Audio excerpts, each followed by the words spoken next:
Hey, Motorman here with my tip of the week. I'm going to actually show you 2 tips. Somebody asked about making right-hand turns from a dead stop, right-hand U-turns, as if maybe it couldn't be done. The techniques are the same. When you're making a right-hand turn from the stop, you can't put your foot up on the brake, so it's more difficult. In addition, the bike doesn't turn as sharp to the right, at least this bike doesn't, as it does to the left. But the technique is going to be the same. First, I'm going to show you this U-turn, and I'm going to show you what you can do on a winding road if you use the offset cone weave that I have set up here. You can get up to 20, 25, even 30 miles an hour using your head and eyes. You have S-shaped turns. That's what we've got set up here for a low speed. For a fast speed, what we're going to do is go on the outside of the cones. So here's the technique. I got the handlebars turned. And I'm going to put my foot up on the brake. Going back behind me. I'm going to turn my head over my right shoulder. Got this, my left foot up on the floorboard.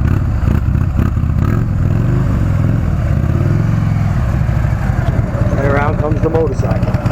Do it again. I turn my head and eyes. I look over my right shoulder.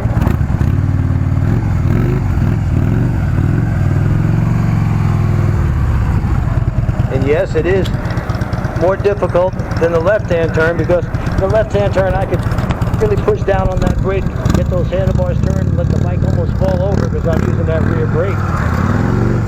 Alright, so that's the turns from the stop. Now I'm going to show you this. We have the offset cone weave set up. It's a low-speed handling course, about 10 miles an hour if I go through the cones. But if I go around the cones, I'm able to pick up quite a bit of speed and still use my head and eyes, the most important of the 3 techniques. So I'm going to go wide, turn my head and eyes as if this is a decreasing radius turn. I'm going to bring it over here. Great way to practice high-speed turns right here. You go up to the drag and you're going to see turns at least this sharp.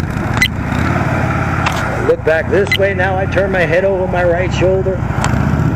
You should get to hear that scraping sound, so when it happens on the road you won't panic.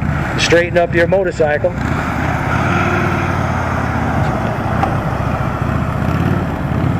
When you get above 20 miles an hour, you can actually lean with the motorcycle. At low speeds you want to lean the opposite, but at about 20 miles an hour or faster, you could lean with the motorcycle. I'm going to show you that coming back up as well.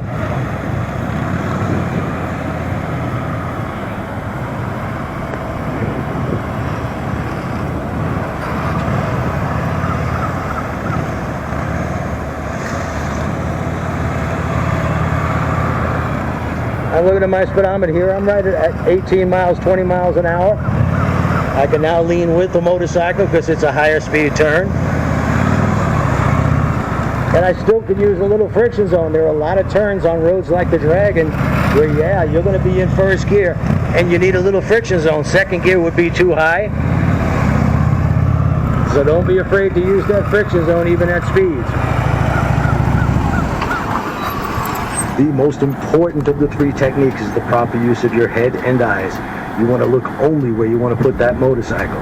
It will save your life out on the road. If you stare at the obstacle you don't want to hit, guarantee you're going to hit it. So turn that head and eyes. The faster and further the better. Always look where you want to put that motorcycle. And don't forget, we still got plenty of great deals going on. You can get my Ride Like a Pro book and the Indian video, both of those, but you got to call to get this. You can get those for 20 bucks. You can't beat that. We got maybe 5 or 6 Indian videos left. Once they're gone, they're gone. We're still going to have the downloads, but we won't have the actual hard video, the DVD. We also have the Ride Like a Pro and Survive in the Mean Streets for 34 bucks. That will show you these techniques, how to learn them, how to learn the exercises, and then in Surviving the Mean Streets, how you use those things that you learned in the parking lot in the real world. Until next week.